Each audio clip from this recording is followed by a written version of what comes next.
Historically अगर हम देखें तो हम पाएंगे कि रशिया और यूएसए के रिलेशंस कभी भी स्मूथ नहीं रहे। अगर हम कोल्ड वॉर एरा की बात कर लें तो एक साइड यूएसए था, दूसरी साइड सोवियत यूनियन था। इवन आफ्टर जब कोल्ड वॉर एरा खत्म हुआ, सोवियत बैल्कनाइज हुआ, उसके बाद भी रिलेशंस बहुत अच्छे नहीं थे। नेटो का एक्सपेंशन हो रहा था।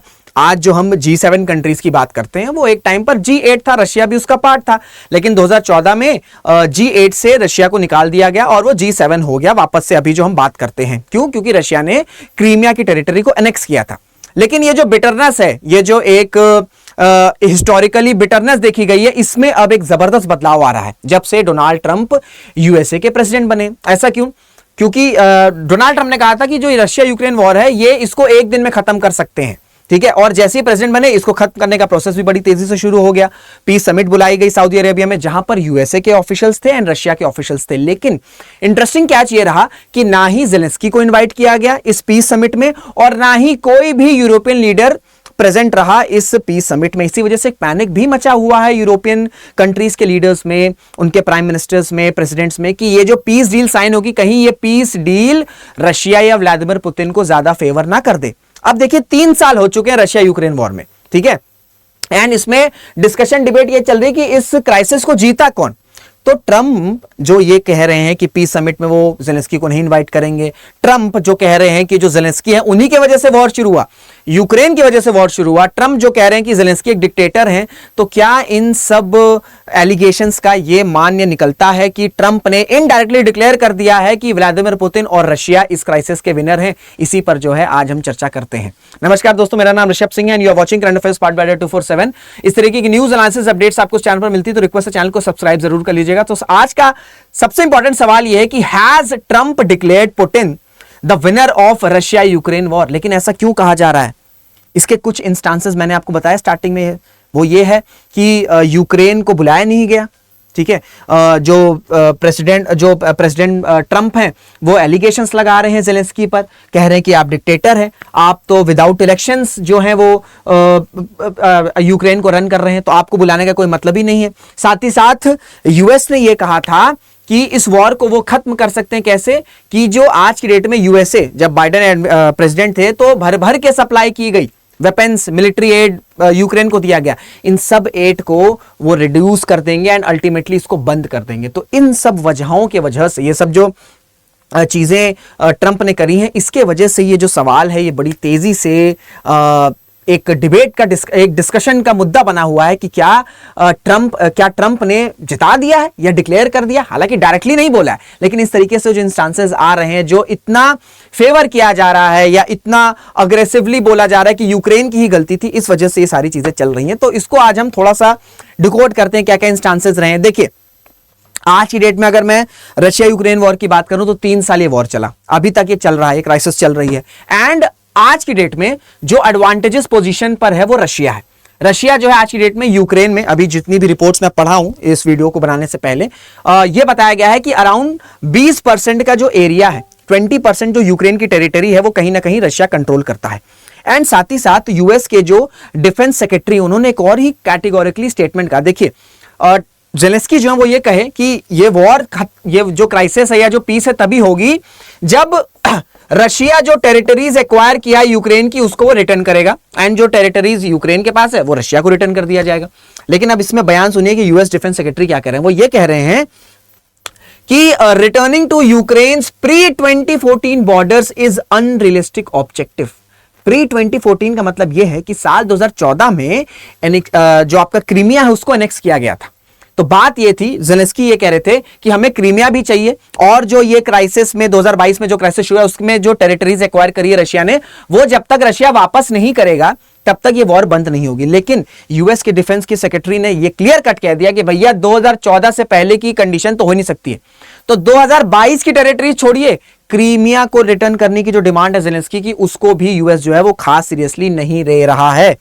एंड तो ये इंस्टांस हो गया, सीधे मतलब ये हो गया कि जो इंस्टांस जेलेंस्की का था कि भैया हमें टेरिटरीज वापस चाहिए, इस पर जो है सीधे सीधे कहीं ना कहीं मोहर दे दी है यूएसए ने कि भैया ये चीज तो हो ही नहीं सकती है। दूसरा इंस्टांस ये है कि जो यूएस सप्लाई करता था, वेपन सप्लाई करता था, भाई अगर आप मैप पे देखोगे यूक्रेन छोटा सा देश है, रशिया हुमंगस कंट्री है, रशिया के पास हुमंगस आर्मी है, कैसे 3 साल ये वॉर चल गया? 2 इंपॉर्टेंट कारण है। एक तो जो स्टारलिंक है, इनकी जो सैटेलाइट थी, जो नेटवर्क ऑफ सैटेलाइट थी, इसने बहुत मदद करी। क्या होता था कि जो भी रशियन आर्मी के बैटल फील्ड्स रहते थे, टैंक्स रहते थे, आर्मी की लोकेशन रहती थी, ये सारी चीजें सैटेलाइट्स के थ्रू यूक्रेन को पता चल जाती थी और फिर ड्रोन्स अटैक करके इन पर अटैक किया जाता था। एंड दूसरा ये था कि जो बाइडेन एडमिनिस्ट्रेशन है, इन्होंने बहुत अच्छा खासा मदद की। अब कैसे मदद की आपको मैं बताता हूं। ये आपको पाई चार्ट दिख रहा है, एड टू यूक्रेन, ये ओवरऑल एड की बात मैं कर रहा हूं। 2022 में आप देख सकते हैं $48.5 बिलियन, 2023 $61.4 बिलियन, 2024 $64.3 बिलियन। ये ओवरऑल मदद है। मिलिट्री एड की अगर मैं बात करूं, US military aid to Ukraine from 2022 to 2024, 2022 $19.5 billion कह रहा हूं, 2023 $27.1 बिलियन कह रहा हूं, 2024 $19.3 बिलियन कह रहा हूं। तो यूक्रेन जो एक तरीके से फाइट दे रहा था रशिया को, ये इसी हेल्प की वजह से हो रहा था। यूएस ने क्या कहा, या जब ट्रंप जो प्रेसिडेंट बने, उन्होंने कहा कि मैं जो है इस हेल्प को, इस एड को ड्रास्टिकली रिड्यूस कर दूंगा। तो अब जब ये जब हेल्प ही नहीं आएगी, जब वेपन्स ही नहीं आएंगे, तो फिर वो अग्रेशन भी नहीं आ सकता। और ये खुद बात कही है यूक्रेन के पार्लियामेंटेरियन ने, लॉ मेकर्स ने, कि बहुत सी जो अमेरिकन कंपनीज हैं जो वेपन सप्लाई करती हैं यूक्रेन को, उन्होंने हॉल्ट कर दिया है, क्योंकि पॉलिटिकल अलाउंस है वो अभी तक नहीं मिला है। तो दूसरा इंस्टांस ये है कि जो यूएसए बाइडेन के एरा में भर भर के सपोर्ट कर रहा था, मैंने आपको चार्ट भी दिखाया, वो अब क्या कर रहे हैं कि ट्रंप के आने के बाद से वो हेल्प जो है वो पूरा का पूरा रिड्यूस कर दिया गया है। तीसरा इंस्टांस ये है कि ओपनली जो डोनाल्ड ट्रंप है वो क्रिटिसाइज कर रहे हैं जेलेंस्की को। उन्होंने ये नहीं बोला कि पुतिन के अग्रेशन के वजह से ये वॉर शुरू हो गया। क्या कहना है, ट्रंप ये कह रहे हैं कि अगर 2022 में वो यूएस के प्रेसिडेंट होते, ये वॉर कभी शुरू ही नहीं होनी थी। क्यों? इस पर भी उन्होंने जवाब दिया। उन्होंने ये कहा कि यूक्रेन कभी इस स्थिति में था ही नहीं कि वो रशिया को हरा सके, और आज भी नहीं है कि वो रशिया को हरा सकता है। तो उन्होंने क्लियर कट बोला। इस वजह से उन्होंने बोला कि ये वॉर का कोई भी लॉजिक नहीं है। इस वॉर से क्या हो रहा है कि लोगों की जानें जा रही हैं, मिलियंस ऑफ लोग जो हैं वो डिस्प्लेस्ड हो रहे हैं, पूरा का पूरा एक अनसर्टेनिटी बनी हुई है यूरोप में, और इसका रिपरकशंस हम ग्लोबली भी देख रहे हैं, क्योंकि जो प्राइसेस हैं, जो ऑयल प्राइसेस हैं, जो इन्फ्लेशन है वो बढ़ रहा है। तो कहीं ना कहीं डायरेक्टली ट्रंप ये कह रहे हैं कि यूक्रेन की वजह से ये जो है वॉर शुरू हुआ। और उन्होंने ये भी स्टेटमेंट कहा है कि जो जेलेंस्की हैं वो एक चीज में बहुत माहिर हैं कि वो जो बाइडेन है उनको फिडल कर सकते हैं। फिडल का मतलब ये है कि उनको ट्रिक कर सकते हैं, यार कि मुझे हेल्प कर दो, मुझे डॉलर्स दे दो, मुझे मिलिट्री एड कर दो। तो डोनाल्ड ट्रंप का ये कहना है कि इतना हेल्प करने का फायदा क्या है? जो अमेरिका के पैसे हैं वो जब यूक्रेन में जा रहे हैं, वो क्यों जा रहे हैं? यूरोप की जो कंट्रीज हैं जहां पर एक क्राइसिस हो रहा है, वहां वो कंट्रीज इतने हेल्प नहीं करी जितनी यूनाइटेड स्टेट्स ऑफ अमेरिका कर रहा है। तो ये स्टेटमेंट, फिर इन्होंने ये कहा, ठीक है, फिर इनका ये कहना है, मैंने आपसे बताया कि जो जेलेंस्की है वो भाई विदाउट इलेक्शंस जो है रन कर रहे हैं, क्योंकि जो जेलेंस्की उनका जो टर्म है वो मई 2024 में खत्म होने वाला था, लेकिन इसको बढ़ा दिया गया और ये बोला गया जेलेंस्की के द्वारा कि अभी मार्शल लॉ है और कंट्री को डिफेंड करना है, इस वजह से अभी इलेक्शंस नहीं कराया जा सकता है। ठीक है, नहीं कराया जा सकता। तो डायरेक्टली जो है डोनाल्ड ट्रंप ने ये एलिगेशंस लगा दिए कि जेलेंस्की की वजह से जो है ये क्राइसिस चल रहा है। और इस वजह से उन्होंने बोला, ये पूछा गया कि जेलेंस्की को क्यों नहीं बुलाया गया, तो उन्होंने ये कहा कि जो जेलेंस्की वो एक डिक्टेटर है, वो विदाउट इलेक्शंस जो है यूक्रेन में बैठे हुए हैं, एंड इस वजह से उनकी कोई अथॉरिटी नहीं बनती है कि वो इन पीस टॉक में आए। ठीक है, अब देखिए ये जो स्टेटमेंट आ रहा है, या ये हम ये देख रहे हैं कि कहीं ना कहीं एक साइड लाइन किया जा रहा है, या एक फेवर किया जा रहा है आपका पुतिन को। इस पर खुद ही कई जो पॉलिटिशियंस हैं वो आप देख रहे हैं कि अमेरिका में वही क्रिटिसाइज कर रहे हैं। We are witnessing a very sad moment in American history. The president of the United States is aligning himself with the dictator of Russia, Vladimir Putin, to undermine the independence of Ukraine and its democracy। और ये जो statement आई है कि dictator हैं, Ukraine की वजह से war शुरू हुआ है, कभी वॉर शुरू नहीं होनी थी, इस पर एक टफ क्रिटिसिज्म आया है यूरोपियन कंट्रीज के लीडर्स से भी। जैसे अगर हम जर्मन चांसलर्स की बात करें, ओल्फ कोल्स, उन्होंने कहा कि it is simply wrong and dangerous to deny President Zelensky his democratic legitimacy. फिर अगर हम स्वीडन के प्राइम मिनिस्टर की बात करें तो उन्होंने भी कहा कि जो डिक्टेटर टर्म है ये यूज नहीं करना चाहिए था। जो जर्मन के फॉरेन मिनिस्टर ने कहा कि ये जो डिक्टेटर टर्म इस्तेमाल किया है ट्रंप ने, ये रिडिकुलस है। एंड ज़ेलेंस्की ने फिर इस पर अपने बचाव में कहा कि भाई क्योंकि मार्शल लॉ इंपोज्ड है कंट्री में एंड इस वक्त ये स्थिति नहीं है कि इलेक्शंस कराए जा सके, इस वजह से मैं जो है कंटिन्यू कर रहा हूं। अब एक और चर्चा ये चल रही है कि अभी देखिए ये जो पीस टॉक बुलाई गई ना, इसमें यूएस है, इसमें रशिया है, और किसका फ्यूचर डिसाइड किया जा रहा है? यूक्रेन का। ठीक है, और क्या सिर्फ इस कंट्री तक ही लिमिटेड रहेगी ये पीस टॉक? नहीं, पूरे के पूरे यूरोप पर इसका इंपैक्ट पड़ सकता है। अगर ये जो पीस टॉक है इसके टर्म्स फेवर करते हैं व्लादिमीर पुतिन को, तो इसका इंपैक्ट रशिया पर भी पड़ेगा, यूरोप पर भी पड़ेगा। और इसी वजह से आप देखोगे कि कई जो जियोपॉलिटिकल एक्सपर्ट्स हैं, कोई जो बहुत से जो हिस्टोरिकल जो पीपल हैं, वो ये कह रहे हैं कि ये वापस से वर्ल्ड वॉर 2 का सिलसिला शुरू हो गया। 1945 में जब वॉर खत्म हुआ तो एक कॉन्फ्रेंस हुई थी, दैट इज याल्टा कॉन्फ्रेंस। इस याल्टा कॉन्फ्रेंस में कौन कौन थे? इस याल्टा कॉन्फ्रेंस में यूएसए के लीडर आए थे, यूके विंस्टन चर्चिल, और फिर आपके स्टालिन कहां से? सोवियत। और यूएसए से कौन थे? रूजवेल्ट। ठीक है, रूजवेल्ट। इन्होंने क्या डिसाइड किया था? इन्होंने डिसाइड किया था कि यूरोप का क्या करना है, किस तरीके से यूरोप के पार्ट को गवर्न करना है। इसी तरीके से रिलेट किया जा रहा है, ठीक है, कि आज की स्थिति भी वही बन गई है कि रशिया और यूएसए के ऑफिशियल्स मिल रहे हैं, डिसाइड कर रहे हैं कि रशिया और यूक्रेन वॉर को खत्म कैसे करना है और फ्यूचर क्या रहने वाला है, क्या क्या टर्म्स होने वाले हैं। ठीक है, तो ये सारी चीजें चल रही हैं। अब देखिए थोड़ा सा आपको मैं हिस्ट्री बता देता हूं कि ये इन्वेजन शुरू क्यों हुआ। देखिए भैया, नेटो का एक्सपेंशन है। नेटो में एक टर्म है आर्टिकल 5। इस आर्टिकल 5 का मतलब यह है कि अगर किसी भी नेटो कंट्री पर अटैक होगा, इसका मतलब कोई बाहरी कंट्री अगर अटैक करेगा, इसका मतलब यह है कि उस कंट्री पर अटैक हुआ है। यूक्रेन का यह कहना था कि भैया रशिया ने क्रीमिया जो है वो एनेक्स कर लिया।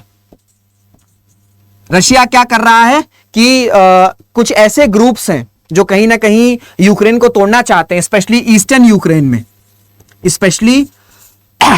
यूक्रेन में इनको रशिया सपोर्ट कर रहा है।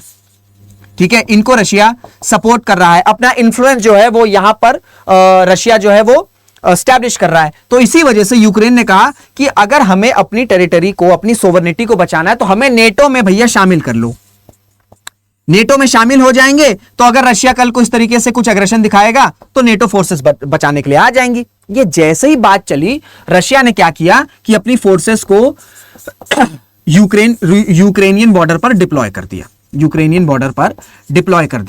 और व्लादिमीर पुतिन ने कहा कि भैया आप हमें रिटर्न में दो, यूएसए से कहा आप हमें रिटर्न में दो कि जो यूक्रेन है वो नेटो का पार्ट नहीं होगा। क्यों? क्योंकि ऑलरेडी जो है हमने देखा है कि जो नेटो है उसका एक्सपेंशन हो चुका है ईस्टवर्ड की साइड, और व्लादिमीर पुतिन बिल्कुल भी नहीं चाह रहे थे कि यूक्रेन भी नेटो का पार्ट हो जाए और बिल्कुल जो नेटो फोर्सेस है वो यूक्रेन पे आके डिप्लॉय हो जाए।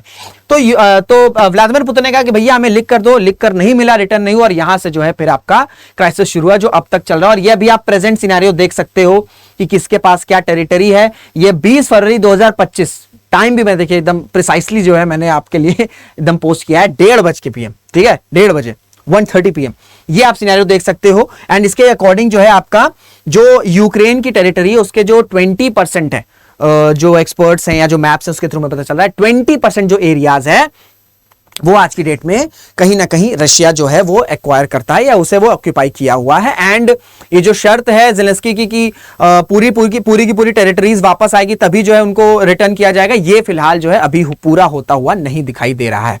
अब देखिए आपको और मैं इंसिडेंट बताता हूं, 1994 में क्या हुआ था। आपको पता होना चाहिए कि जो यूक्रेन है उसके पास पहले न्यूक्लियर वेपन्स थे।